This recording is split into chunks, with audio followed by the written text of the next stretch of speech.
Hello guys, the Maniac Zach here, and welcome to the start of Switch Month 2. Today on Naka Reviews, we will be looking at an indie game that came out for the Nintendo Switch, The End is Nigh.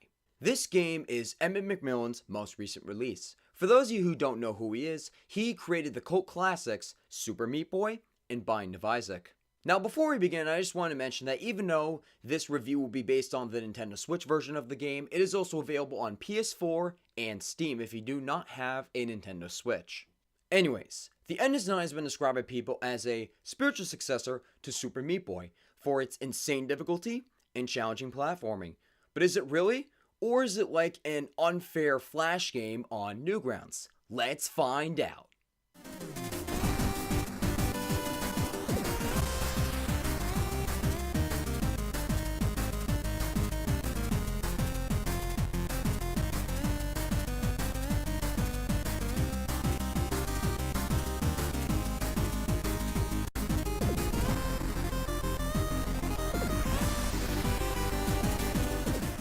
Round 1. Story.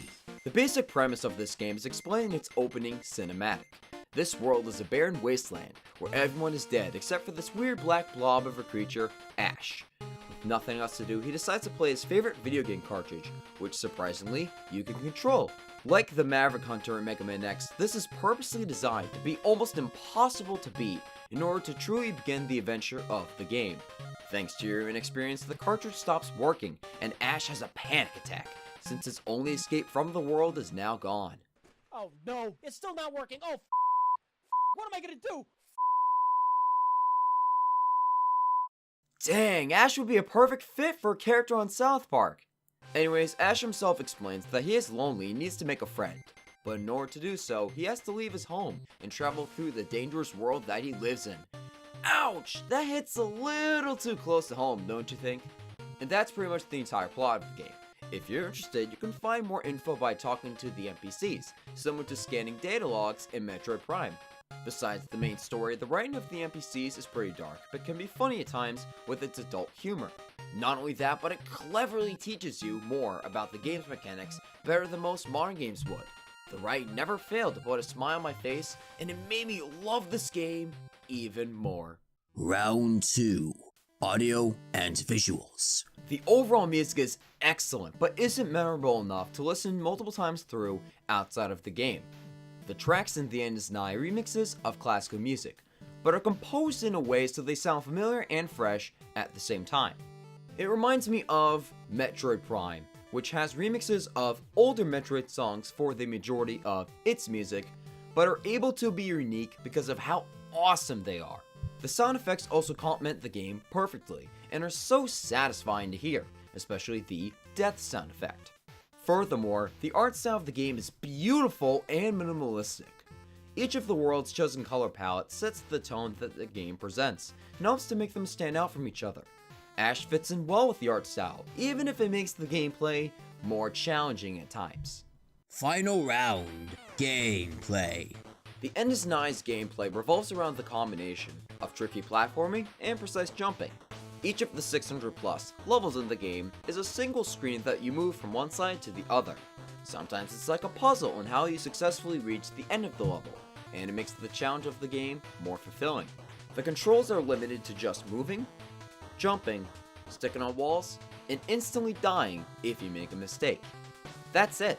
This simplicity is awesome because it allows the game developers to refine the controls and make the levels flow perfectly.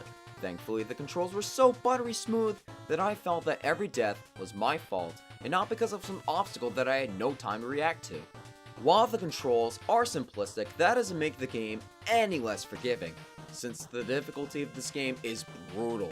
But it never felt unfair to me, since the game always throws something that will take hundreds of attempts to overcome at you. Now, fair warning, you will die literally thousands of times in this game. I'm not kidding, but don't worry since there are instant respawns and no lives. These are great additions since they motivate me to keep trying to beat the game instead of making the game more rage-inducing. The End is Nigh does in fact remind me of Super Meat Boy, where as long as you have the patience, every challenge is achievable, no matter how many tries it takes you to complete it. The main collectible of the game are the tumors. Every level has one of them, and some of these are harder to collect than the levels themselves.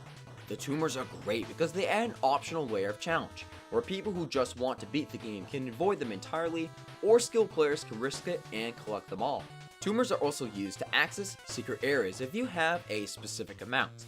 These areas are merciless and way harder than any normal level in the game, but thankfully, you do get a good reward for doing them.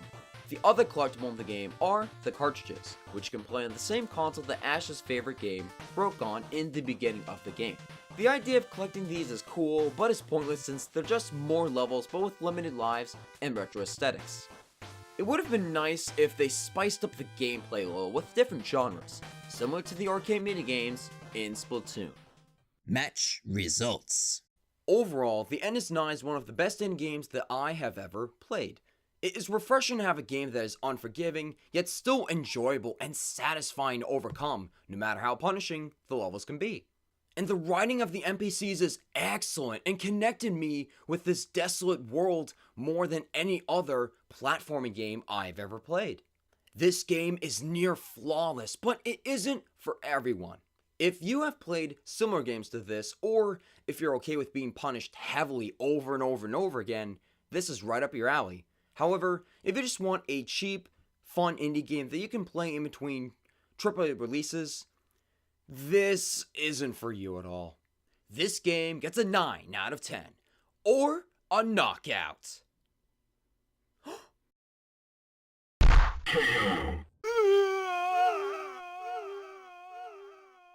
Thank you so much to Emmett McMillan and Tyler Glale for creating this amazing game, and I wish you guys the best of luck in your future projects. Anyways, thank you guys so much for watching, and I'll see you in the next video in Switch Month 2. Bye. Man, oh man, I love me some Sony water. Oh, hey, it means the end of the video. Thank you. If you want to check out the other Knockout Reviews videos that I've done in the past, click on the playlist on the top. Or if you want to check out the last video that I have done, click on the bottom to check out my recent video game pickups. Anyways, I ran out of Sony water and I gotta order more on Amazon, so we'll see you guys soon.